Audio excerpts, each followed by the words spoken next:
folks. It's time to kick it old school. Yeah.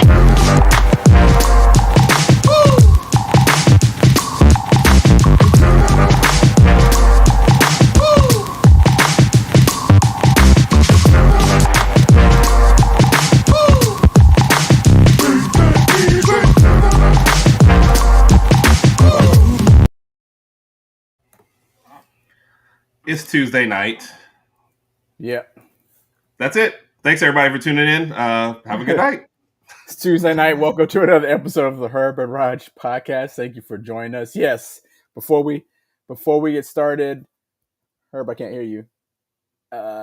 Before we get started, go ahead and we appreciate you guys for joining us, but go ahead and hit the button. Subscribe, share to anybody who is familiar with the program, or share to people who aren't familiar with the program. Your cousins, your aunts, your uncles, family members, whatever the case may be. Let people know about the program. We have our goal of hitting a certain number of subscribers by a certain point, so we appreciate everybody's support. Again, like, subscribe, comment. Before we jump into our guest for today, I want to go ahead and jump in the comments and give some shout outs. Shout out to Alex Jarek. Chatted in at 2:20 p.m. earlier today. Thank you for joining us. The Wrestling Divas podcast, Lady Alpha, thank you for joining us as well. Yes, you did beat Jay Bake. Congratulations for doing so. Special roll tide from Lady Alpha. The other half of the Alpha Pool, Cat, thank you for joining us. Roll tide. We appreciate you as always. Alex Wilder, thank you for joining us. Looks like a new name here. Thank you for joining us. We appreciate you. And again, the one, the only, the man, the myth, the legend, Big Mike. Thank you for joining us from the Running Wrestling Podcast. We appreciate you. Thank you all for joining us. Looks like Herb's back and ready to get on this mission for Tuesday night. So Herb, I don't know if I'm ever really fully ready, but what I'm learning now is when I go to grab my mic, there's a mute button on it. So maybe don't press that. Because it's the beauty of, don't you hate looking stupid in front of probably our smartest guests that we're going to have on here? Yes. It doesn't happen to me. It happens to you. Yeah, it's off to our. We're off to a great start. So Rodg, our guest that's coming up on here, actually coined the phrase "Pavia Magic." So every time you say that, you have to give him $1. Like I have to pay him $1 right after the show. Okay. Right. Head coach Clark Lee has him as number 2 in his speed dial. Number 1 is his wife. Okay. Number 2 is our guest that's coming up. Okay. Yeah. Okay. And in a game that I was hoping would evanesce over time, but is still with us. Yep. The Alabama loss last year to Vandy. This was, man, calling all of the plays. He better not bring it up. That came with that upset. Yeah, so sorry, it was tough, but Corey Burton of Locked On Vanderbilt, sir, how are you doing tonight? Well, I'm going to be great if I get that $1 for every time you.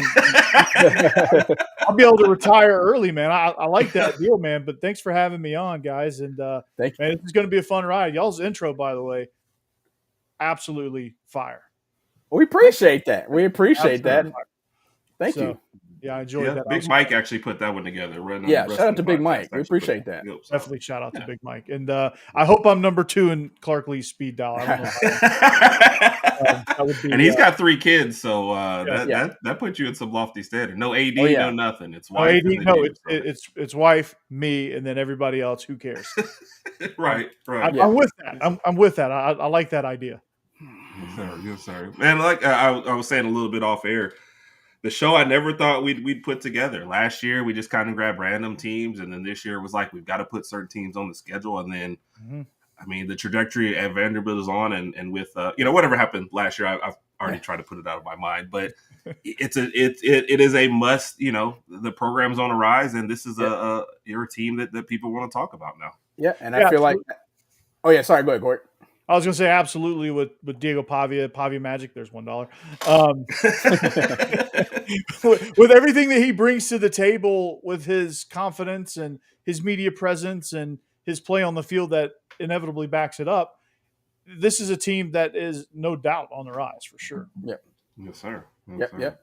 And I feel like the timing of this specific broadcast regarding us having a Vanderbilt guest is the timing is absolutely perfect. And going into the season, for the past few months, I kind of feel like we've all been experiencing a little feeling of ennui from here now. Just kind of gets boosted up every once in a while when recruiting comes up. But then once recruiting starts to die down a little bit, we're kind of get a little boredom going on there. So the timing of this is perfect, and football season is right around the corner. Well, it's about 6 weeks away, depending on when you play, whether it's a week 0 game or week 1 game. But we're about 6 weeks away, so looking forward to it. Yeah, and at media days when Diego Pavi was doing this thing on the set of SEC Now, Clark Lee just gave him a little perfunctory nod over there and just said, "Go get it." Yep. And that was a good lead into what we wanted to talk about first. Yep. Do a little SEC Media Days. And kind of like I said before, I would love to start off with the other guys because I know once we get into Diego Pavi, that's its own segment. And he deserves it so. I mean, we'll talk a lot about that. But let's start off with Clark Lee. What did you think about his statements at Media Days and how he carried himself? He carried himself with great confidence. I think coming off of – he feels more comfortable. I think coming into last year's Media Days, you could feel the tension there because he was coming off an atrocious 2-10 season and just looking for anything to inspire any sort of hope last year. And you could tell he was just like, okay, we're going to do this. Like, y'all believe me. And it was just kind of a place of just grasping at straws. He was tense and felt like he was on the hot seat. This year, a lot more confident, a lot more believing, just spoke with great conviction. And I think really just spread that message of, hey, Vanderbilt is not what you're used to. We hit the reset button in the NIL era, and here we go. We're a different Vanderbilt team, and we're rising up the ranks here. Sir. They asked a little bit about the academic part of recruiting and the NIL pitch. What did you think about how he answered that? Did you think that that came off well for him?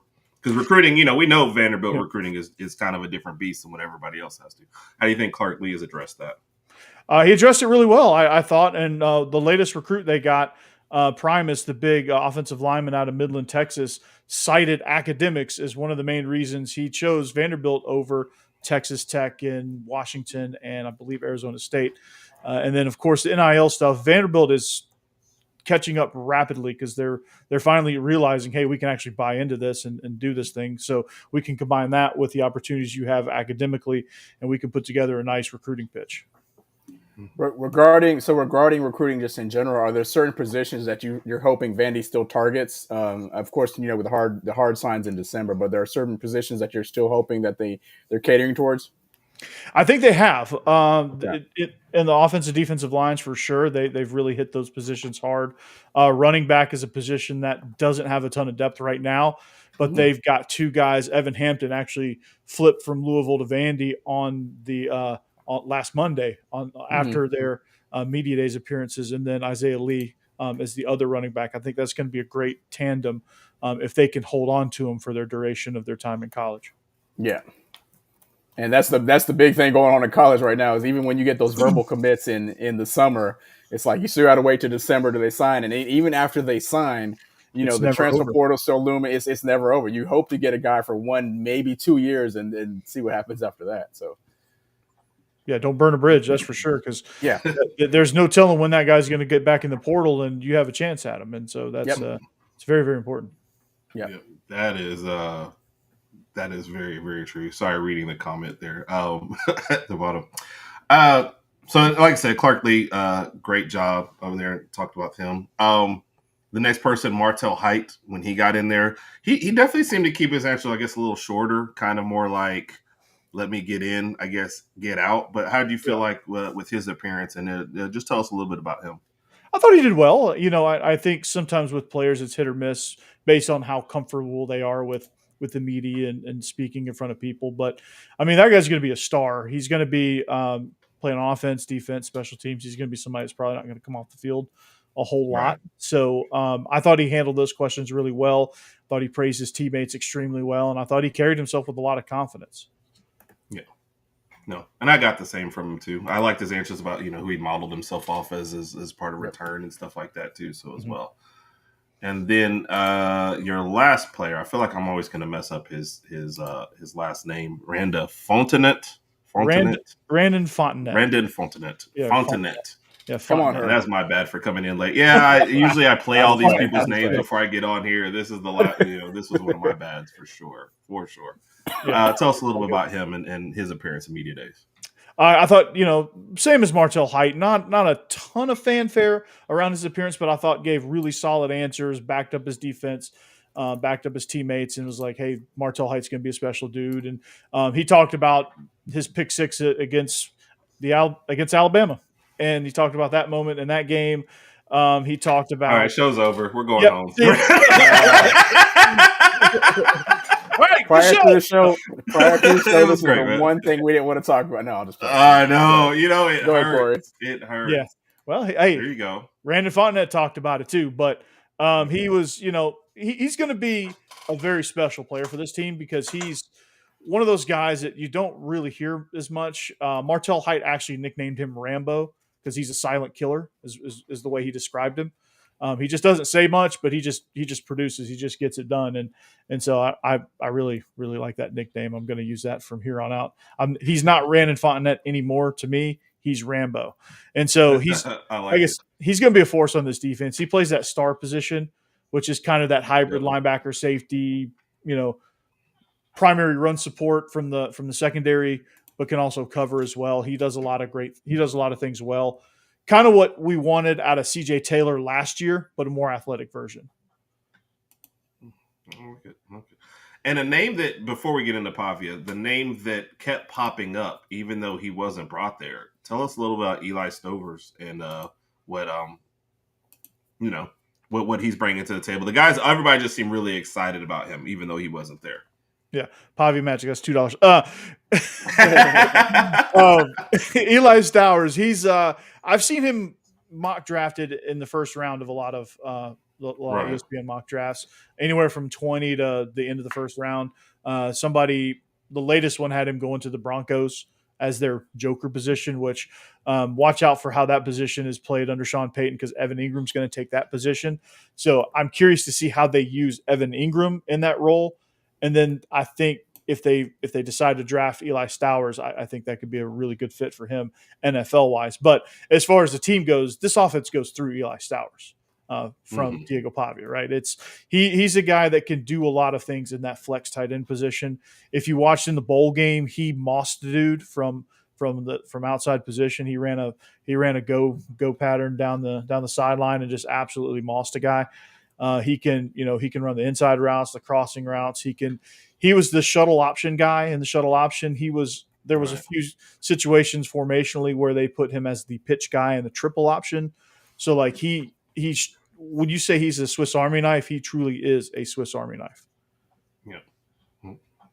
Raj, did you have any player questions or did you want to move into not necessarily, not yet. No.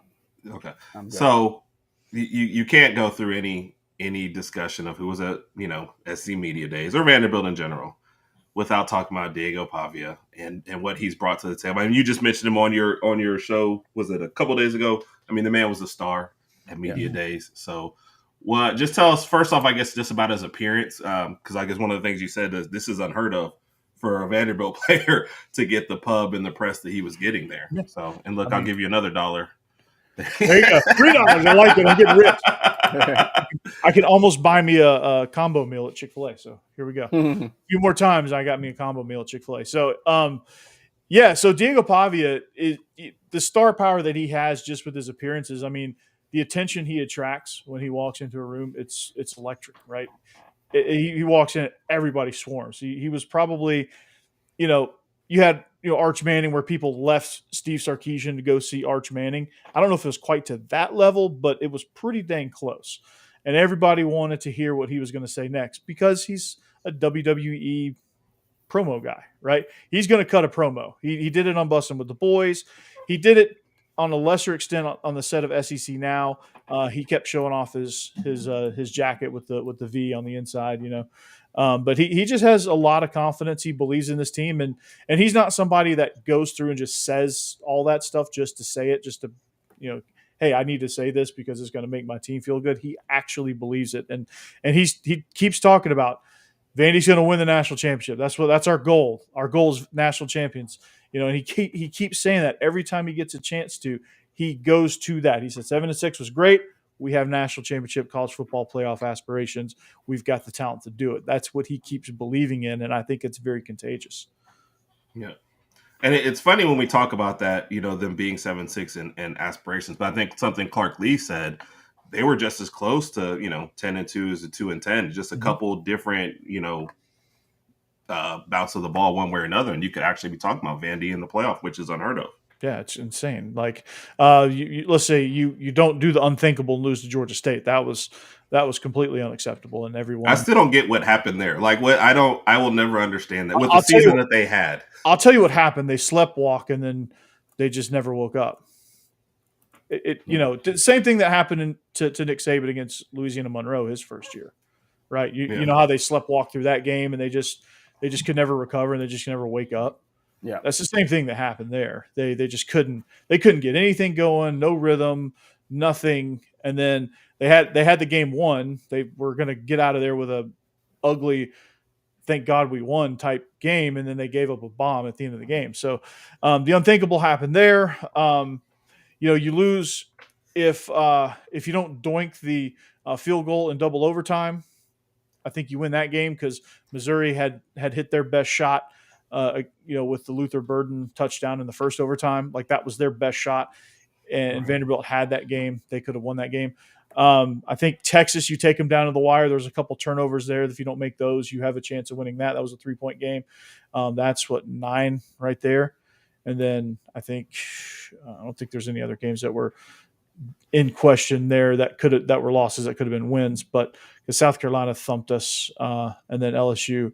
They won, and then Tennessee, that game fell apart in all three of those games down the stretch. Just so beat up, no depth whatsoever down the stretch. That's what lost those games. And then you look on the flip side, like some of the wins. Virginia Tech, that game went into overtime. It could have easily been a loss. You get a Kentucky game that was tight. Could have been a loss there. Auburn could have been a loss. And then what other games am I missing here? I think that's it. So yeah, those games. Oh man, so couldn't have been a loss against Alabama. Oh, yeah. I was waiting for it, Herb. I know, me too. That's what we were like this. Oh man, you know that meme with Dwayne Wade. He throws up the oop to LeBron, and he's like this, and LeBron's like that. Yeah, that's what I just did there. I just threw that one up for you. Yeah. So Corey, question right quick regarding Diego Pavia and his style of play. Is there any aspects of his game that you want to see him improve on in the 2025 season? I know he seems to be a really, really well-balanced quarterback, maybe even a running quarterback, depending on the game. But you personally, is there something you want to see him improve on this season? Yeah, well, first and foremost, stay healthy. He got in the Kentucky game, the dude laid on his ankle and messed him up for the rest of the year. And he wasn't equipped to adjust to that type of injury that slowed him down. So in order to be more equipped for that, I think he's got to develop in the pocket. I'm not saying that he has to do that primarily. I'm not saying that has to be the strength of his game, because he needs to be Diego Pavia in order for us to win. But I think if he enhances that part of the game even 20-25%, I think in those situations where down the stretch of a grueling SEC schedule, you're beat up, you're going to have to rely on being able to sit in the pocket and get the ball out quick. I think he needs to do that. Because teams are going to I know for a fact Alabama's going to line up and they know how to rush him now. They're going to line up. They're going to slow contain him. And if he's going to have any shot whatsoever, he's got to be good in the pocket, and he's got to get Alabama out of that muddle rush. And get him into a more aggressive style, which he thrives in because he can find those lanes and things like that. So if he wants to get Alabama out of what Alabama wants to do against him, he's going to have to be able to pass from the pocket. I think that's the main thing right there. And we've kind of danced. We'll get back into Pavia, but we've kind of danced around it. But let's just be honest. Talk about what that meant, beating Alabama, coming off of the Georgia win for Alabama, and being ranked number 1. And getting that upset, how did that kind of unfold in your mind? And let's just give you your prop. Rodg and I are probably going to gleave for a minute, so The mic will be all yours. Just throw me solo. Let me rant for a minute. You know what I mean? I'm gonna go do some laundry right quick. Yeah, that's fine. Herb, Rodg, and Alex Wilder will take a break. Yeah. Alex finally has some backup. So Alex, we hope that everybody's keeping you company now. So appreciate it. But yeah, shout out to everybody in the chat, by the way. But you know, that Alabama game, just the impact of that win, I think put Vanderbilt kind of on the map as a team that should be taken seriously now. Like I think when you look at how things overhauled from 23 into 24 and throughout the course of that schedule, you have an ugly loss against Georgia State, a near miss against Missouri. You know, you're kind of at a crossroads, and you get that win. That's a huge catapult, and that gives you ammo to be like, okay, look, we did this against Alabama. They were the number one team in the country. It was the first time it's ever happened in this program's history. Like, this is the trajectory we're on. And I think transfer portal guys saw that, and the recruits that have committed, the 18 recruits that have committed, have seen that as well. And I think you're starting to get more attention. I think you're starting to get more buy-in with NIL, with the boosters. They're like, hey, you guys, if you guys do more of that, we'll buy in. And that was in the atmosphere was electric. Season tickets, I'm sure it's going to be less of a home away from home for Vanderbilt. And funny answer, circling back to Martell Height, they asked him what his favorite road stadium to play in, and he said First Bank Stadium, which was Vanderbilt's home. Vanderbilt, yeah. I thought that was kind of funny because it's always a home away from home. Right. And Fontenette made note of that against Virginia Tech. He said, it was fun to watch all those Virginia Tech fans and ruin their Nashville weekend by beating them. But that win just kind of like woke everybody up to like, hey, Vanderbilt might actually be a viable program. Now, this is the season that you got to prove that was legit and not a fluke, which win or lose against Alabama, I think the overall record is going to be the more important thing. I think if you can go out and get 8 wins, whatever 8 of those wins are, I think you have a chance to really solidify yourself as, hey, we can do this, year after year after year, maybe not sustain 8 wins a year just yet, but being on that track where like, okay, we put together back-to-back winning seasons. Now we can kind of build this thing slowly and just make that progress forward. So it's going to be, I think it's going to be something that, teams are looking for. This team, this coaching staff, and everybody's just kind of going to point to this Alabama game as the catapult that got them into that situation. I feel like that unfortunate win against us kind of just brought some sort of momentum, brought a level of momentum to Vanderbilt football that you hadn't seen in quite some time. Kind of like when Deion and Shedeur and Travis Hunter, got to Colorado a couple years ago. You saw something there that you hadn't seen in the program in a very, very long time. Would you agree on that? Yeah, absolutely. It's kind of got that same effect. Like the program's been down for a long time, and they bring life into it. And Pavia was the catalyst. Jerry Kill, like that's a very underrated hire. I don't know if that. I think it flies under the radar as one of the most important moves that Clark Lee made coming into last season was hiring Jerry Kill. Gotcha. So, Alex, we're actually at I think $3 so far. So. And I like how you tried to dance around it. He didn't want to. $3. And I'd agree too. We don't take anything away from the thing. Vanderbilt came out, punched us in the mouth, and it was just uphill from then. And I do think we had a key penalty against us. With the double uniforms that had a chance to get back into. But you can't guarantee we score on that drive. Whatever. Vanderbilt came out ready to play, and if you look at penalties, there was a penalty where. I can't remember if it was a Texas game or the Alabama game at this point, but there was a penalty where Junior Sherrill went in jet motion, and they said he turned up too soon and he didn't. Texas. I was so mad about that one because that was not a penalty because y'all scored on that or something, whatever. And that was the go ahead or something. I remember watching that. I was so mad. Root for Vanderbilt and rooting against Texas. So yes, I absolutely remember that. And I'm not saying that that penalty was the make or break. It was just kind of one of those. It's one of those. You're already getting punched in your mouth, and you need something to help. Yeah. And then we didn't get that, and then Vanderbilt just kept on going. So absolutely. And I there was points where I thought, okay, here comes Alabama, and then Vanderbilt would answer. Here comes Alabama. Vanderbilt would answer, and Vanderbilt just kept answering. And for the whole second half, especially. I And thought that was a time. that's what surprised me the most, because like they had never really done that. I mean, they sort of did that against Virginia Tech, but Virginia Tech is nowhere near the caliber of Alabama. And I was like, okay, they keep answering, and now they had a chance. They had a chance to finish the game, and they did. Where Vanderbilt usually folds, they didn't. And I think that was also a big turning point for this program. Like the belief really skyrocketed, and it catapulted us into like 3 straight wins after that too. Yep. And there's Shane popping in. Coach Kills one everywhere. Yeah. Shout out to Shane. Appreciate you for joining us. He has, and that's been an absolutely wonderful hire. Yep. And Alex, there's your quote. You said only $1, so I know you said only 3, but it's there's the thing. And Kat, it was definitely a momentum buster for sure. Oh yeah. So, oh yeah. Getting back to Pavia, now that we're talking about Alabama, what was your reaction to the kind of little back and forth between he and Ryan Williams this offseason? Oh, I thought it was hilarious. Like I love some trash talk. Like both sides going at it. I absolutely love it. I use the ants and the sledgehammer thing a lot. I think it's pretty funny. And to the people who are like, oh, this is terrible. Why is he talking trash? Bulletin board material, man. It's Alabama. You don't need bulletin board material to get up for Alabama, and Alabama obviously doesn't need bulletin board material to get up for this game this particular year. Maybe in previous years, but this particular year they don't need any. They just replay last year's game. That's their bulletin board material. But it's the trash talk. It's whatever. I love it. It's fun. I don't. There was no real personal shots in there.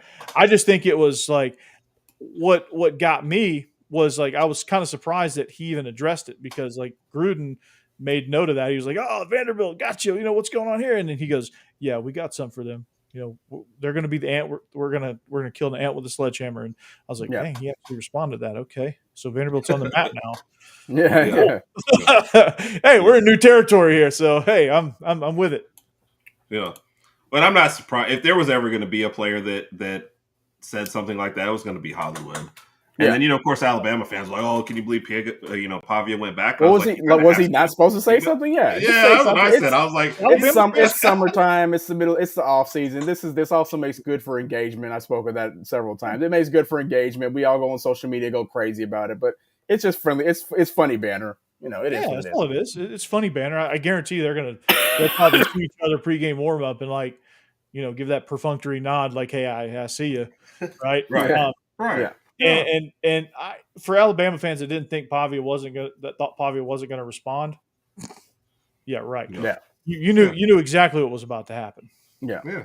I didn't have any problem with it. I don't think it was like Castellanos just making, underhanded stuff. I thought it was, hey, I'm the leader of this team. Somebody said something about us. I'm going back. And I don't know what you expect him to do. So the problem with what Castellanos said was he made the comment. Then when he saw like Isaiah Horton in person, he went back. He's like, "Oh man, I was just hyping my team up." No, dude. Say what you got to say. Stand behind it. When you see the team, you play, and you see what happens. You leave it on the field, but don't back down. No, Castellanos, I thought he made himself look foolish with what he said. He was like, "Yeah, I did it all by myself," and you got benched all by yourself too. Right. Like, what are we doing here? Like, your team's 2-10 too. So like, let's move on from there and let's see what you can do first of all. So let's just back it up first, right? Yeah, right. I agree. I'll give Alex one in here. Deal is decent, but won't happen again. What are his chances another year of replicating what he was able to do last year?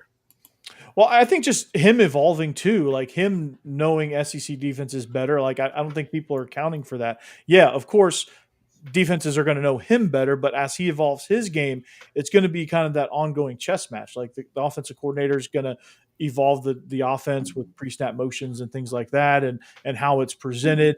I think you're going to be a little bit more. I think you're going to have a chance to be a little more explosive with Eli Stowers and whoever else emerges as a weapon out there on the outside, which is a complete mystery right now. But, I think he has a really good chance of replicating it. I mean, I think just he evolves as a passer. They do a little different things in the run game. Like, I think there's a chance here that, he could replicate that performance. Now, whether or not that means a Vanderbilt win, that remains to be seen, because the defense is going to have to find ways to stop Ty Simpson and Ryan Williams. That's assuming Ty Simpson's quarterback one at that point. Yeah.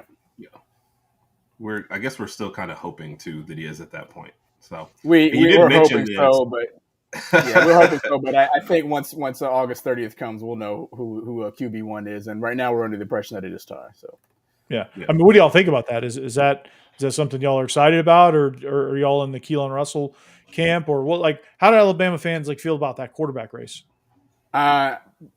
Me personally, I'm excited about it. I think we have a good QB room, especially we got a good pickup today for 2026 class. But for the 2025 class, I'm excited about it. I do think it's going to be Ty. I think he's been there the longest. He's got the most experience. He's only started one game against South Florida, but he's got his feet wet enough. And I think this is going to be a good game one for him. The good thing about Ty is that he's going to have a lot of weapons around him this year. So he's not going to have to throw for, 350, 400 yards a game. Just get rid of the football, give it to your backs, hit your tight ends, hit your receivers, and then our defense returning too is definitely going to help on the other end. So I'm excited about Ty. I hope that Keelan does get some playing time this year, which I know he will. I just don't know. I can't tell you right now if he's going to be backup number 2 or if he's going to be a third string. I think it's too early for me to tell that right now. Who's the other guy in the mix? Austin Mack. Oh, okay.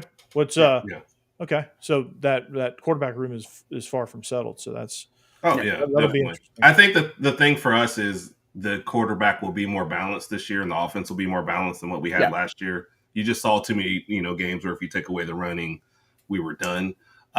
But also, like Rodg said, we're going to lean more on the defense too as well. So you don't need somebody spectacular back there. But I've always been of the mind that if you can sit a freshman quarterback the first year, you're better off for it. So I'd love to see Ty go out there and just handle it the whole year. And I think Keelan Russell is going to be a star, but I don't think it's his time yet. I think I feel like if you throw him out to the Wolves right now, he's not going to. I don't think he's going to respond the way you want him to. And Ryan Grubbs is a talented offensive coordinator, but freshman quarterbacks are indeed still freshmen. Freshmen, yep. And that the world just moves really fast in the SEC. So I was about to say this is not the conference you want to throw a freshman quarterback in. But good luck. Especially with that schedule, no, definitely not. No. Even Florida State, you throw them in against Florida State, no, that would be disaster. I think. I agree. I agree. I'd much rather just Ty take the reins. So. Here's one for you. Probably a solid QB if you're picking quarterbacks having a street fight. He's a first round selection. He's a wrestler, man. I'll take him. Yeah. he could have been a college wrestler. I think he said that on one of his appearances. He was on Bobby Bones recently too. He's been everywhere, dude. But yeah, definitely. He's a wrestler. He'll win. He's competitive. He'll win. Randy is kind of getting to where I was going to go next. So Randy, Johnny, this is our favorite Georgia podcaster, guy that's been on our show many times. If you're ever looking for a Georgia collab, this is a guy to either have on or to be on with him. Great person to talk to. So this is where I was getting into because I'm looking at y'all's depth chart. And we talked about this on our Saturday night show. Gunnar Stockton, Ty Simpson, one of those guys goes down with them having limited starting experience. Now you're going to zero limited experience in row. Mm-hmm. So what do you think about Vandy? And this kind of ties into something Pavia even said himself, having to keep himself healthy. In a couple of those games later in the season, he was a little too banged up to kind of finish the job. So how is the backup QB situation?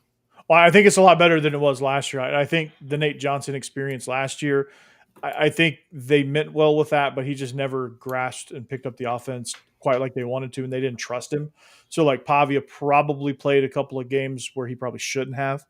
And that's mostly because they just didn't trust the backup. This year, I think you have a better backup situation. Coming out of spring, it was Blaze Berlowitz, who actually played at New Mexico State as well, behind Diego Pavia. So he knows the system, and he had a really good spring. And there's a guy named Drew Dickey who's been, I think he was on the roster before Pavia got there. He was on the 23 team that was horrendous or whatever.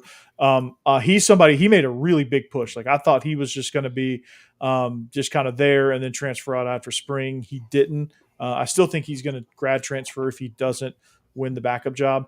But I think it's going to be Blaze Berlowitz. Berlowitz can run. He has the most live arm out of the entire room, even Pavia included. He has the biggest arm, and he's grasping the offense piece by piece, and I think he's going to be a pretty good piece in the future there. He has a really good chance to really be that future starter. I don't know if they'll go in, get somebody out of the portal next year, but Berlowitz will have something to say about that. And I think ultimately he's going to win the backup job, but it's still not settled. Right. So it sounds a little similar to us, but you're putting a lot of stock in your number one guy and hoping that they can survive. Yeah, Pavia goes down. We don't know what's going to happen, honestly. Right. And probably same with Ty, and probably with George, the same with Gunnar Stockton. And that's and I don't know how he feels if he's still on board with us. I don't know how he feels about the Gunnar Stockton Ryan Puglisi battle they have going on over there. They very confident in Gunnar Stockton, but that's how this question came up on Saturday. We were both talking like after our starter guys. Yeah, you're throwing out somebody who you're just like hoping for the best. So Randy has been very, very confident in Gunnar Stockton all along. Yeah. And it's not. Oh, go ahead, Corey. I'm sorry. No, that's all I was going to say. Go ahead. Yeah, I feel like this season is going to be full of a lot of like top tier teams heading into the season with like first year starting quarterbacks too. I mean, even if you take a look at us, Georgia, you take a look at Michigan, teams like that. They're high hopes, but we have absolutely no idea what's going to happen until week 1. Yeah, Oregon, Ohio, Michigan. Auburn's quarterback played again, but it's the first year at Auburn. So are we counting Auburn? I hope not. They made the list. Okay, all right. But no, I mean what? I was going to ask you guys. This is probably the most wide open the SEC's ever been, top to bottom. Like this, I think you can pretty much guess who the bottom's going to be. Like Kentucky and Mississippi State, I think are going to be on the bottom. But like the rest of the way, like see, there you go. It's like very confident in Gunnar. Yeah, I figured he had a good game. Here's another one of yours. I thought he had a really nice game against Notre Dame in the playoff, but that game certainly wasn't his fault. That's for sure. Yeah. But this conference, I mean, the top 5. I don't know who's number 1. Like I think conventional wisdom says Georgia's number 1 because they won the conference, but like it is amazing to me that that what the writers voted Texas, and they've already put Arch in the top for the Heisman odds. Of course they did. And I'm thinking not even a full season, and with that roster turnover that you just had, not a full season. That's a lot. First game is in Columbus at Ohio State. Yeah, that's going to be an eye opener for him. That's for sure. Yes. I don't agree with the Texas number 1. I don't agree with Arch Manning in the top 5 at this moment. Now, at the end of the season, we could be singing a different tune, and I'm fully aware of that. But as it sits right now, I think it's Garrett Nussmeier, and then Lenore Sellers, and then whoever else you want to put 3 through 16. I think it's all very, very similar. Yeah. But I think it's Nussmeier, Sellers, and then however you want to arrange 3 through 16, I'm good with. Right. Because what Sellers was actually the top one voted, right? He was, and I I can agree with that too. Like I think he's I'm fine with talented. That. Nussmeier's probably produced a little more, and I think record wise he produced. Well, I don't know, they had the same record, but they're really kind of similar. Yeah, Lenore Sellers' bowl game against Illinois left a little bit to be desired there, but agreed. Yep, and somebody that Pavia was really high on. So go ahead, Rodg. I didn't know if you were going to call up your friends. So Corey, normally whenever an Auburn fan jumps in the chat and they say their phrase, we normally don't click on it because we recognize that here at the Herb and Rodg podcast. But this specific Auburn fan just happens to be my best friend, so I'll click on that. He says what he says there. I've been trying to convince him to come to the other side. It just has not worked in about 20 years, and I don't think it will. So, Carlton, thank you for joining us. Yeah, thank you for joining us. Next time you jump in, say something like "Good evening," but not that phrase right there. It's hard to read. Carlton's head coach knows Pavia Magic extremely well. That's $4. Yes, ooh, there we go. He knows Pavia Magic extremely well, and if he had $1 for every time Pavia beat him, he would have $4. Yes, and we hope to make it another one. So, Yeah. you did have one other question before we kind of came out of maybe going into schedule and stuff like that. Keanu Coat. Us, Yeah. but Is it Coat? Is that how you pronounce it? I don't think anyone's dude, ever. I did not. Yeah, because I had honestly forgotten he had gone to Auburn until I'm looking, and I don't see him in the start. I do see him on the second. Backing up Miles Capers. That's not settled at all. I think just because Miles Capers is the incumbent starter, I think that's what he's going into camp as. I think there's going to be a lot of packages where you have Coat and Capers on the field at the same time. Thank you, yeah, Coat. Yeah, that's what I thought. I've been pronouncing it that way, but I heard somebody say "cot" one time, and I was like, "Whoa." Coat. I'm very bad, especially if you've left Alabama. I'm like, I'm dead to me. Cares, So. No, he's going to be. I'm exciid about him. I hope you guys can enlighten me on him, but I'm excited about what he can do. Just because he doesn't start doesn't mean he ain't going to play.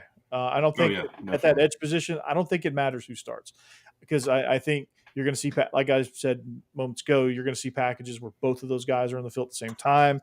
You're going to see situationally, like Coat may do some things better than Capers in certain situations and vice versa. Like, I think you're going to see a heavy dose of those guys, and I'm really excited about that. And Vanderbilt's defensive line is going to be pretty dynamic. You have Corday Sidnor there; he's kind of that bigger defensive end, and then you have your two inside guys who I think are very, very underrated, and with Otara and Glenn Seabrooks. So, yeah. What about Vandy and Georgia Tech? What does this question mean? Carol hates. So they had Jay Bake had one nerds versus nerds. Oh god, Vandy versus Stanford. I completely the Nerd Bowl. Yes. Bowl. Yeah. So that's Vandy would win. I don't know if Stanford's the same, so I'll go with Vandy's already won that matchup. That was called the Birmingham Bowl. Oh, yeah. My bad. They kind of dominated Georgia Tech. It was a weird weather delay in the middle of it that kind of threw the whole. Oh yeah, I forgot about that. Vanderbilt was going to pull away from that game had that weather delay not happened. They controlled that game from the start. Pavia was outstanding in that one. There's a picture. It's probably one of my favorite pictures from that game. It's Pavia scored a rushing touchdown, and this Tech fan was giving him the double birds, and he's like flipping the ball up to him. It's pretty funny. But yeah, Stowers had a really nice game in that bowl game. So. Yeah. Zach, we're with you. This has been a tough pill to swallow. Yeah, we need it makes a lot more excitement for this. I think Alex said on there he's saving up just to come. I never thought that would happen either, Zach. Here we are. It makes it interesting, man. When it does. When Vanderbilt's good, it just makes things it feeds that rivalry with the SEC and Big Ten. I couldn't spit that out for some reason. The Big Ten is talking mad amounts of trash right now. Yes. And somehow the ACC is also. I don't know. Yeah, ACC can sit down. They can shut up. Big Ten, come on now. When Vandy's good, the SEC's got to be like, yeah, hey, that Vandy team you're talking trash to, yeah, they're good. So what do you got, right? Right. And and it's all like, well, Indiana just wanted to be like the SEC when they dropped Virginia. No, dude, that's not how that works. Right. Yeah. Right. I thought that was pretty lame. Yeah. I thought that was pretty lame. We don't run for and even though Florida State is 2-10, that's still a marquee matchup. Yeah. Oh yeah. I agree. Program prestige and stuff, they're not going to be down like that forever. I know people are like, well, Alabama's playing a 2-10 Florida State. Oh yeah, difficult schedule. I guarantee you, when you schedule those guys, they were not 2-10. That is my point. That game. That is my point. I said that game was scheduled in October of 2019. Okay, so they've had 6 years to kind of prep for this. And I even said I don't think it's going to be a blowout to some, because some people in Bama Nation think it's going to be 65-7. I don't think it's going to be a blowout to that extent. I do think Alabama wins, but I don't think it's going to be some sort of massive blowout. It's going to get tricky. Yeah. First games can always be weird. Your defenses are ahead of your offenses always, and it's you got your first time start. It's like you said, you'd hate for your freshman to be out there. So I'm glad it's Ty Simpson, but still. And it's the Gus Bus too. He's the offensive coordinator down there. He's been pretty successful against Alabama. So Yep. Those are the kind of games where that's where they draw. They'll draw up plays that you'll never see any other time in your life. Yep. Yep. Except for that Bama game, for sure. Yeah, That's true. That's how it goes, right? Yep. Yeah, but the ACC, they can kick rocks. Who cares? Yes, I agree. It's Clemson and everybody else. Like, come on. Like, what are we? What are we? No, talking I agree. And then Yep. Penn State. Like, so I know here comes the Big Ten. Here they come. We're with it. They heard so. It's like a bat signal. Here they come. The Big Ten is very top heavy. They got Ohio State, Michigan, who was down a little bit, and Penn State. And then you got and Oregon. I would give you Oregon. And Oregon, yeah. I always forget that they're in the Big Ten. That throws. I know it's tough. I'm old, so I'm like Pac-12. Pac-12. That throws me off. But okay, yes, Oregon for sure. Yes. And then you got like the next tier teams like USC, Iowa, Wisconsin, and then it falls off a cliff. Yeah. Like the SEC is not like that, and I know we sound like SEC homers being Alabama and Vandy, but like it doesn't fall off like that. And I know Illinois beat South Carolina. I get that. Illinois is a good football team. So is South Carolina. That was a good game. I think South Carolina would beat them the next 9 times they played them. Agreed. So that would So this whole like Big Ten, you're talking trash. Stop it. Just stop. Yeah. And James Franklin needs to win big games. And I appreciate what James Franklin did for Vanderbilt. I really do. That's honestly why I don't put Penn State in that upper echelon, because I think they are a regular season bully, and they just can't. Nothing. They can't win. They can't win those big marquee matchups. Yeah, and they're terrible in games. And they had a nice little run there but they who'd they beat though in the playoff? I'm just happy to have you over here, man. Yeah, thank you, Penn State. Thank you for joining us. I wish Penn State would dominate. Like I want James Franklin to do well. Like I don't want to see Ohio State win the Big Ten every single year. They just got to do something. You lost me with took down SMU though. I don't know that I'd put that on my resume, but that's fine. Penn State, hit us up. We'll talk. We've got a Big Ten preview coming up. No, you didn't take down Boise State. You took down Ashton Genty. Yeah, you didn't take down. You didn't take down Boise. No. And I'm just having a little fun with you, Penn State. Don't get. No, hey, come talk to us. Like we're serious. We love to have people on here. Yeah. All right, let me move into this one. This is going to be brief because I know the answer is 0. But we give everybody a chance to talk about their coach, his hot seat ranking. I mean, the SEC Coach of the Year, right? SEC. Yeah, he's pretty safe right now. Yes. Yeah, I'm not going to put it at 0 because there's always a chance. Like if he throws up a 2-10 stinker this year, then it's probably going to be talked about. But I would say probably is like. So it's 0 to 10, right? Yeah. 10 being like crispy. 10 being like if he loses his next game, he's out. If he loses the coin toss, he's out. If he gives up a touchdown, see you later. No, I think it's about a 2 or 3. College football is volatile; like you never know what's going to happen. So it's never 0. I mean, I know people say 0, but that's not true at all. You're right about that. No, you're right about that. I'm gonna put it about a 3, which is pretty dang safe, if you ask me. I agree. Yeah. We just wanted to give you a brief one on that. Yeah. We'll move into the next year. Now, you call this the most important year in Vanderbilt football's history? What led you to that before we start bringing up the schedule and going some game by game? Because I think if you look at the implications of what this season means for their success, I think if they go out and have a stinker, it's going to wreck every bit of momentum they had from last season. I think if they come out and go equal or better to last year's record, then I think they're going to be moving in the right direction. I think they're going to start getting those the type of and caliber of recruits they're going to get are going to gradually improve over the course of the next few seasons. But this will give us an idea of, hey, are they sustainable or was this a flash in the pan? This will give us a lot of those answers. Yeah. Okay, let's start looking at your schedule then. 2025 Vandy football schedule. Hey, there we are. Okay. 12-0. No, just kidding. 12-0. You know the Ohio State guy last year? That's what he said. 12-0. I was like, okay. I mean, they won, but still 10-2. It's hard. It's hard for anybody to go undefeated nowadays. Regardless of the team, it's just so hard. I just don't see it. It is. So okay. Charleston Southern win. Virginia Tech win.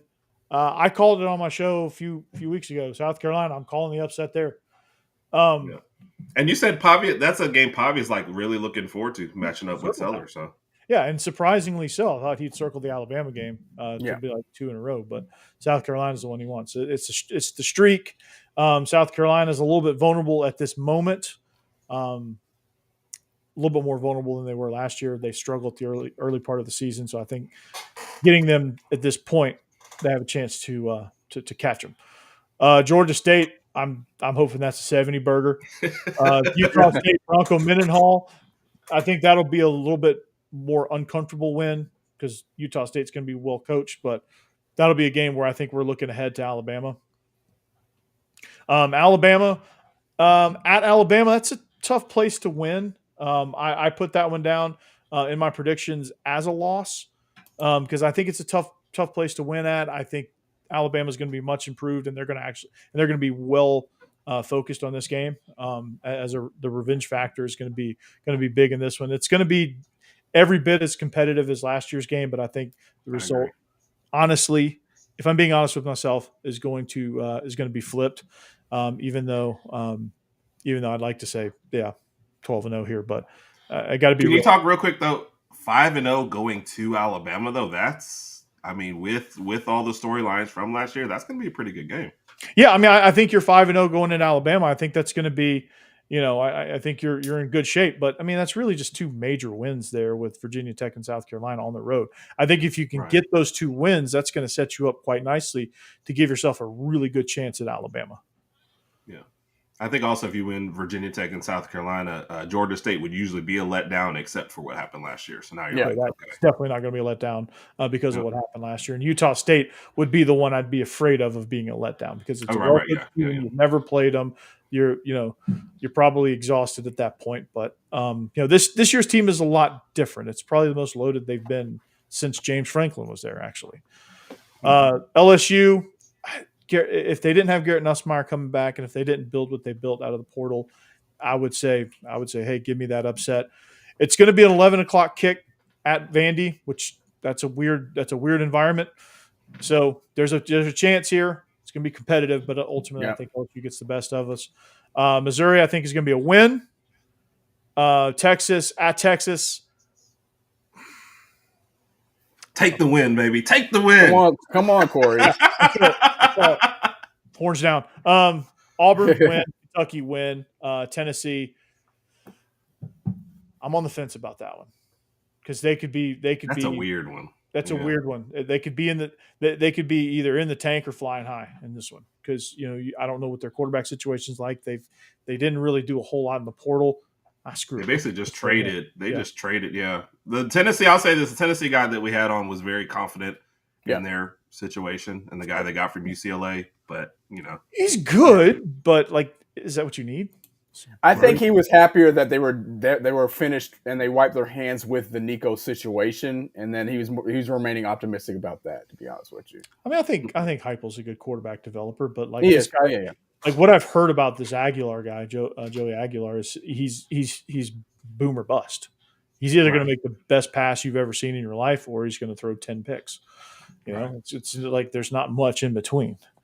But it's on the road, so that sways it a little bit. But hey, let's get the upset, right? Why not? Okay. It's preseason. It's summer. It's July. So where am I at? 8 wins? Yeah. No, I thought I thought it was 10. You only had Alabama and LSU as losses, right? Did I? Yeah. Wait, because he said he gave him a horns down. He said Auburn and Kentucky. He did say horns down. Yeah. Yep. Did. Okay. So he only gave Alabama and LSU. 10.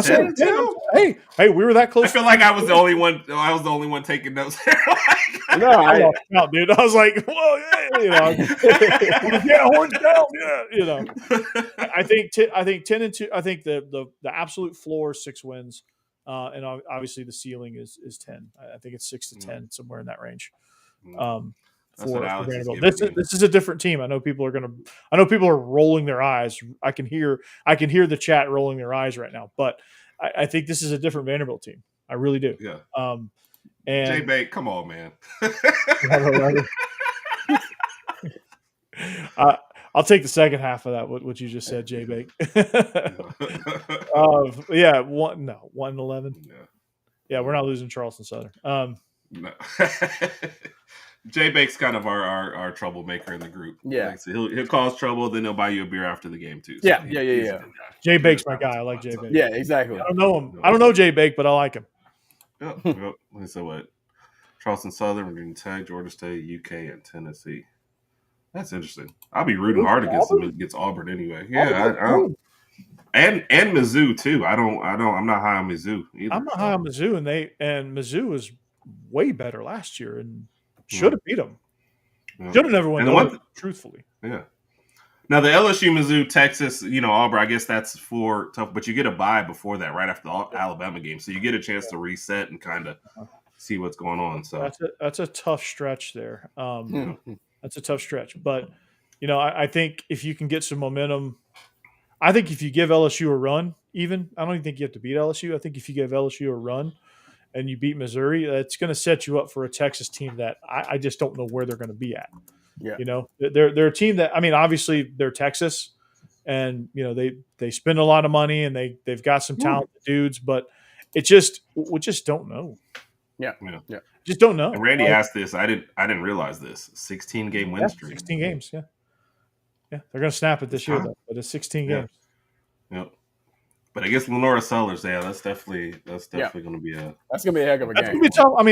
That's going to be one of those games where you look at it and you go, "Wow, what did I just watch?" Like that's going to be. It's a night game or early evening game, I should say. Well, night. I guess you could say night, early evening, 6:00. That game's going to be. I don't think it's going to be one on defense. I think it's going to be who can outlast the other team because I think this is going to be a really good quarterback battle.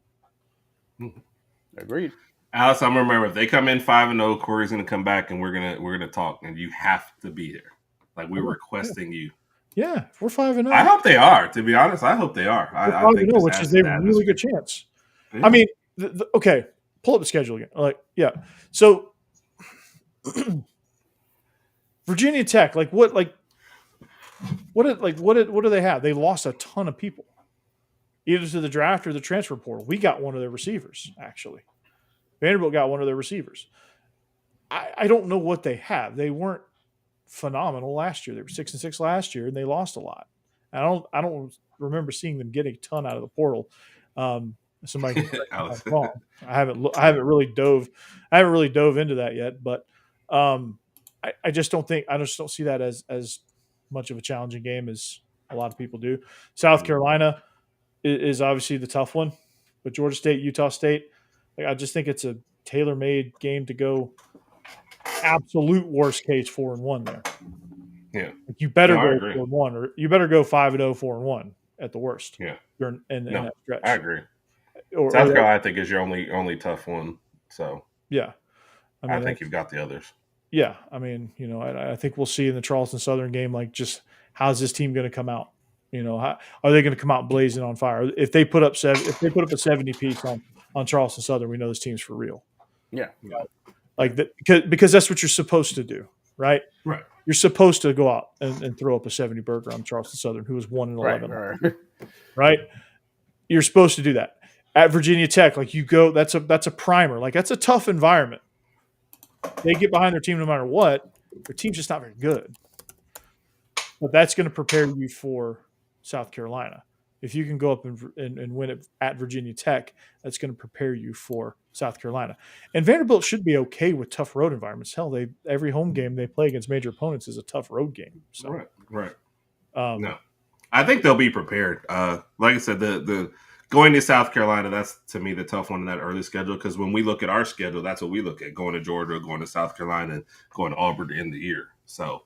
Yeah, I agree with you on that. Games too. South Carolina's good, and we'll see what they have against Virginia Tech. If they go out and duel with Virginia Tech, I think that's going to tell us a lot. Like, where are they at this point in the season? Like, I just don't know what they're outside of Lenora Sellers. Like, I just don't know what weapons they have that really puts true fear into somebody, right? Like, you look at South Carolina, you're like, you have to stop blank, and the obvious answer is Lenora Sellers, but like. who do you stop? Like with Alabama, it's you stop Ryan Williams, you stop Jam Miller, right? Those are the guys that are like, okay, that like those guys should be. South Carolina doesn't have that. Yeah. I don't think like, and unless there's somebody I don't know about, I just don't think they have that. They could find that in the first game. That's very, very possible. Yeah. But I just don't. There's just not somebody on that team right now that I look at and say, okay, on their offense. Now defense, it's Dylan Stewart. We all know that one, right? Yeah. No, he's an absolute beast. But like, what else do they have defensively? Like, you can plan around that. So I just think they're vulnerable right now. Yeah. They're vulnerable. Even talking to the South Carolina guy, he wasn't as high on him as his other people's because I believe he landed at 8-4 as well. If I'm not mistaken. Which like they're getting so much preseason. Like I think they're going to disappoint a lot of people, but a lot of those people don't have realistic expectations for South Carolina. They don't know that South Carolina struggles early, and they, I think if you look at what Illinois is able to do to them in the bowl game, I think says a lot about how you can beat them. Right. So I agree. Yeah. I agree. Yeah, Dylan Stewart is an absolute beast, man, and he's going to be insane. Mm-hmm. Alex, who's our SEC sleeper? Oh, Vanderbilt. No, that's a good question. Question. A&M, Ole Miss. How do y'all feel? A&M, because they've fallen off our schedule, I haven't done the same looking at them. Right, that's what I was. Other times, but when we did the Texas thing, I picked them to beat Texas as one of my bold takes without really looking at them. Yeah, they're gonna be tricky. Without looking at Ole Miss's schedule, I'll lean towards Ole Miss because I like what I saw out of Austin Simpsons in the Georgia game last year. We're basically Austin's whole career off of one drive. I did. We all they'll have some good receivers in Caleb Cunningham and then Caleb Odom, so they'll have some good receivers there. Not too sure about the running back room, but just to answer this question here, I'll just lean towards Ole Miss and see what happens the rest of the season. Yeah. Okay, I can get behind that. I can get behind that as well. Oklahoma could be tricky. I don't know if they're ready to be up there, but they could be tricky. Florida. Jay had them at 8-4, I think too. Yeah. Florida. I think the schedule is what. Florida's schedule is always going to come and bite them. Yeah. Yeah. Whoa, Jay Bake. I don't know if I'm ready for that. Mississippi State. 8 games. Okay. Yeah, it's got Florida also. Okay. Everyone's just silent. Mississippi State, like I haven't heard much good about Mississippi State throughout the past several months, and we know how they ended last season. So I don't see them winning 8 games. They kind of I don't see it. We'll see, man. You can't deny Jedediah Bake, man. He knows what he's talking about. So it's true. Jay Bake, it's time to go to bed. Okay. Alex has found him a new target. We're good. Well, here's the last Jay Bake question though, too. I think, and then we'll get into the questions of stuff and let you get out of here. When's the last time Vandy had an NFL draft pick? In the last draft, they had a 7th rounder, long snapper, Julian Ashby to the Patriots. If that answers that question, legitimate draft pick. Been a while. Alex Orji, maybe. I can't remember where he was drafted, but he's with the Titans now. But this year, Eli Stowers is legit. Jordan White at center is going to be a day 2 because people don't pick centers on day 1. It's the only reason. I think you're going to have probably Corday Sidnor go. Brandon Fontenette's going to go. Martell Height will probably go. I think you'll have a pretty good list of draftees. And most of those guys will be day 3, early day 3 guys, but those guys can make impacts on NFL rosters for sure. Don't forget about Jay Cutler. Oh yeah, Jay Cutler, first round. Yeah. Hey. First rounder, a long time ago. I did. Wow, very long time ago. Yeah. One of the most unhappiest looking men I think I've know. Ford Matthews is a 2nd rounder. Yeah. I think most recently the Alex Orji pick. I was thinking recently on that, but yeah, Jay Cutler and Jordan Matthews probably the most successful guys. And then you had you had a bunch of guys in the 80s and 90s that were drafted. But yeah, long snappers. What's up, Latoya? Roll Tide to you too. Latoya, thank you for joining us. Roll Tide. Yep. We'd like to end. There we go, Corey. Interesting, fun questions. Roger, do you want to go first on yours? Yeah, or? I do. I got it. This isn't a lengthy one, but it's going to take some time. So Okay. let's just say before they executed renovations on First Base Stadium, let's just say they came to you, Corey Burton. They said, we want to rename the stadium Burton Stadium, and you have full control. What are 3 things you would have put in the new stadium that you haven't seen in other stadiums? Ooh. Okay. I like this, Raj. This is a good question. Burton State. I like the name, though. I really like the name. That's the name on the. No, bring back the scoreboard on the crane that swings back and forth. Bring that back. Oh my gosh! We had that one a couple years down. ago. Yeah. And the tailgate tent for the visiting locker room. That was all. That was fun too. No, let's see. I think. I mean, Vanderbilt Stadium has, I think, what I would put in there. Like they have these boxes in the south end zone that they're going to put in. They're supposed to be like living room boxes where like they have recliners and stuff. Like that would be pretty dope. I think,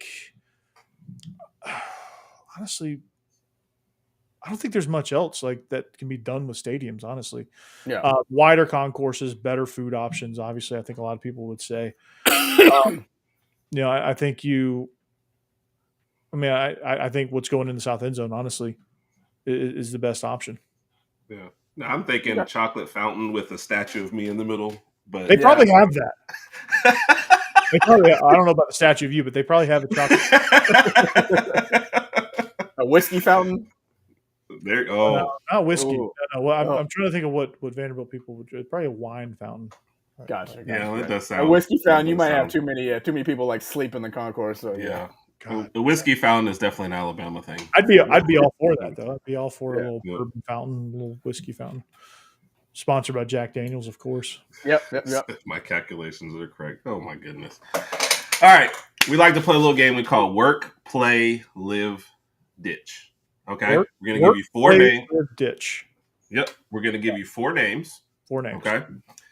You have to pick one who's gonna work with. 40-hour work week, person's always there. Okay. Live, this person's your roommate. Okay, roommate.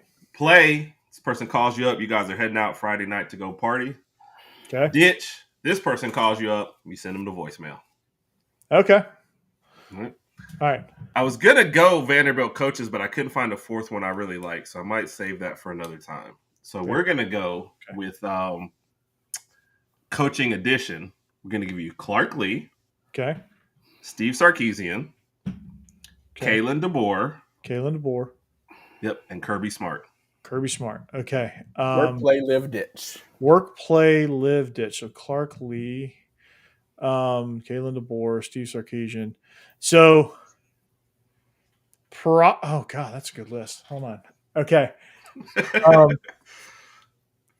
We just want to know who you're ditching. That's tough. Yeah. I'm probably going to agree with a lot of Alabama fans, honestly. I think I got to ditch DeBoer. Oh, man. I got to ditch DeBoer. You're on an Alabama podcast. You're ditching our coach, man. I guess so. Because I got to, let's see, I got to, all right. I'm going to work with Kirby Smart because, he's just. That was the easy one. Makes sense. I should have given you some because that's a home run. I think you got to live with Clark Lee because he's so freaking organized. Like your house is going to be spotless. Your bills are going to like all your bills. Like he is so organized. He's probably like a roommate's dream, right? Yeah. Just everything is just tidy. Everything's in its place. Everything's real like systematic, right? And then of course Steve Sarkisian hanging out with, going out. Yeah. All right. Well, take it easy with Stark. Take it easy. Who says we're going to the bar? We couldn't. I'm just saying. Take it easy. I mean, it is a Friday night. I mean, I guess you could just watch. Go to a ball game. We might be, heading to the, it's Sark. We might be doing something different. Yeah. Go to a ball game, going bowling alley, or something play golf or something. I don't know. Yeah. Maybe we're hitting 36 holes on a Friday morning. Friday night. hey. Night golf. I'm with it. Whatever. I'm with it. Who says we have to be going to a bar? All right. 2-part question. Final question. Okay. Vanderbilt versus Alabama national championship game. Oh, Okay. I'm You here have- for that national championship game, and I like Kalen DeBoer, by the way. He just had to be the odd man out. Yeah. That's always the tough one. We try to give you 4, and we see That what was a you good. That was a good one. That was a tough one.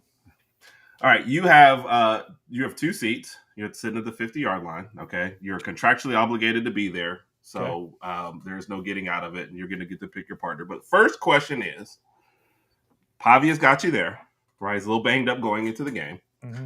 Would you trade him for any other quarterback in the SEC, or are you riding with him for this last game against Alabama? You got to ride with him. No Sellers, no Arch. Yeah, you got it. You at this point, he's gotten you this far. You got to ride with him. Okay. But if it was any other, if I was any other team, I may trade it. But no, you got to ride with Pavia because he does more than just his play on the field. Like I agree. he's I like it. He's the heartbeat of the team. So Yeah. you got to ride with him. Second question, unfortunately for you, you are going to be forced to sit next to an Alabama fan. Okay, but you get to pick the person. We'll give you a list, and you have to pick this person. You guys will do like press junkets together, and the fan, y'all are getting paid, all that kind of stuff. Okay.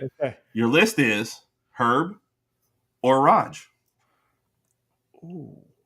Herb or Rodg? Okay, so you're really putting me on the spot here. Yes. Okay, I'm gonna give you guys 15 seconds to tell me why it should be you. Herb, go. I'm the older brother. I'm better looking. Rodg has twins. He'll probably just mess up the whole thing by not being able to go at the last minute anyway. So it should definitely be me. Plus, I'm the one that asked you to come on the show. Okay, fair enough. Rodg? I really, really, in the bottom of my heart, think you should take Herb because he will have more free time.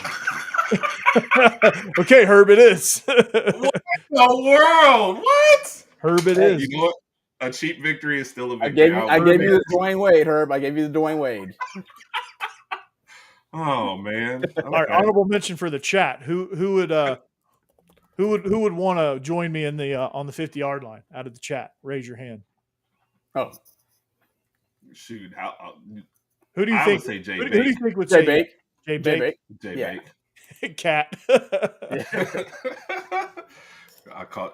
This is why we had to do the contractually obligated because we started doing that question so much that people just kept giving up their seats. And, So, well, man, we appreciate it, Corey. Tell everybody. I've already mentioned it. Locked on Vanderbilt. Tell everybody what you got going on, when you're on, and what's coming up next for you.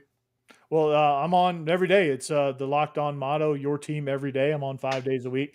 Locked On Vandy, so that's you can catch me there talking about Vanderbilt football. I also have a couple other shows that I do outside of Locked On Vandy. I'm on SEC After Dark with a host of guys there. With we talk about the entire league, and I'm on a show called the Regular Guys with a guy by the name of Israel Troop. So you can find me in any one of those 3 places. We go live every Thursday night on SEC After Dark. And I host with Stephen Willis of Locked On Ole Miss. So if you guys play Ole Miss, like he might be the guy you want to bring on for Ole Miss. Yeah, I missed not playing Ole Miss. That was I know. It's like right when they got to their rise, they dropped off the schedule. Those were some good games. Because all the stuff. Those were always really good games between you guys. So, shout out Israel Treat. And what's up, Enrique? Good to see you. Enrique, thank you for joining us. Yeah. So, for us guys, we'll be back Saturday night, 7:30. Domo, who you guys see on Domo Reacts, he'll be on here with us. And then next week, Brian Smith of Locked On Seminoles, will be on here to talk a little sports. By the way, he can talk transfer portal stuff with him. Brian Smith. Yeah. Okay. Yes. Actually, yes, I did. You're right. I did see that too as well. So we'll get to talk a lot of stuff. So that'll be our last of our series for the summer. So. Corey, man, like I said, you made it very, very easy. I was like, you're probably wondering, why do these guys keep emailing? I was like, it's just a bit too easy. I was like, this is really good. This is really, I mean, I'm serious. Like, that was probably the best. Like, you just kept me updated. Like, because I teach high school, so like emails pile up and like things get lost in the emails, and you guys just kept them coming and kept it fresh and everything. The communication was phenomenal. So I was like, we appreciate that. And then I tuned in one day, and right when you guys sent me that email, I was like, let's check out Herb and Rodg here. And Yeah. I was like, man, this is gonna be fun. We appreciate it, man. We enjoy seeing different points of view, and Yeah. Vanderbilt is shaping up to be a really good game. So I hope we have some fun with that one. So Yeah. that's us, Randy. We got to make sure we don't miss a single thing. Communicators for the win. You know? And then the person who said Jake Thomas is our guy. He's my co-host on SEC After Dark. If you watch that, so Yep, that was yep. That was Justin Riley, I think. That's our boss, man. Yeah, the tribal chief, Justin. Yes, sir. Tribal end.